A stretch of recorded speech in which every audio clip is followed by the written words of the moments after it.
এক ধসে স্তব্ধ উত্তর পূর্বের প্রবেশদ্বার, বন্ধ NH10 সিকিম কালিম্পং যোগাযোগ বন্ধ। বর্ষার শুরুতেই ফের প্রকৃতির রুদ্র রূপের সাক্ষী পাহাড়। বৃহস্পতিবার সেবক কালী মন্দির সংলগ্ন এলাকায় ধস। বাগপুল এলাকায় ধস। 10 নম্বর জাতীয় সড়কের ওপর মুহূর্তের মধ্যেই বন্ধ হয়ে যায় সিকিম ও কালিম্পং গামী সড়ক। ফলে গুরুত্বপূর্ণ সড়কে ব্যাপক যানজটের সৃষ্টি হয়।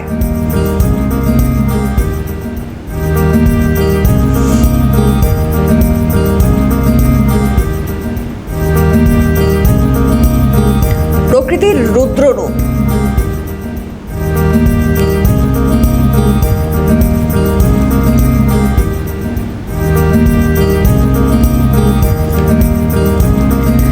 প্রকৃতির রুদ্র রূপ, একদিকে যেমন ঝড় বৃষ্টি, তার পাশাপাশি বাজ পড়া যেন এক নিত্যদিনের ছবি হয়ে দাঁড়াচ্ছে। আমরা কথা বলেছিলাম আবহাওয়াবিদ সুজিত করের সঙ্গে, তিনি কি জানিয়েছেন শুনুন।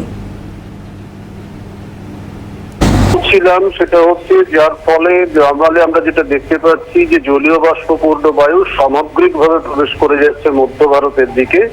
উত্তর ভারত বা দক্ষিণবঙ্গের উপরে জলীয় বাষ্প প্রবেশ করতে পারছে না। তার কারণ উত্তর ভারতের উপর দিয়ে প্রবাহিত হচ্ছে উত্তর পশ্চিম দিক থেকে আগত বায়ু, যার ফলে এই বায়ুর সাথে বঙ্গোপসাগর থেকে আসা জলীয় বাষ্পপূর্ণ বায়ুর একটা ট্রানজিশন ঘটছে দক্ষিণবঙ্গের উপরে। এবারে যেটা হয় সেটা হচ্ছে উত্তর পশ্চিম ভারত থেকে যে বায়ুটা আসছে সেটা কিন্তু মূলত শুষ্ক বায়ু, এবং যখন বঙ্গোপসাগর থেকে প্রবেশ করছে জলীয় বাষ্পপূর্ণ বায়ু, সেটাকে নিয়ে সেটা দ্রুত উপরের দিকে উঠে যাচ্ছে। ওপরে উঠে ঘনীভূত হয়ে নিচের দিকে নামার সময় বারবার ওঠানামার ফলে আলটিমেটলি তড়িৎ বিশ্লেষণ ঘটছে জলের, এবং সেখান থেকেই এই তুমুল বজ্রপাত। যেমন আজকে সর্বোচ্চ বাজ পড়েছে 1 মিনিটে 38 বার। ফলে এটা কিন্তু আমাদের ক্ষেত্রে যথেষ্ট অ্যালার্মিং। এবং উত্তর পশ্চিম ভারতে নিম্নচাপ আপনারা জানেন বিগত প্রায় 7 থেকে 8 বছর ধরে তৈরি হচ্ছে না, যার ফলে মনসুন কিন্তু আলটিমেটলি বিলম্বিত হয়ে যাচ্ছিল।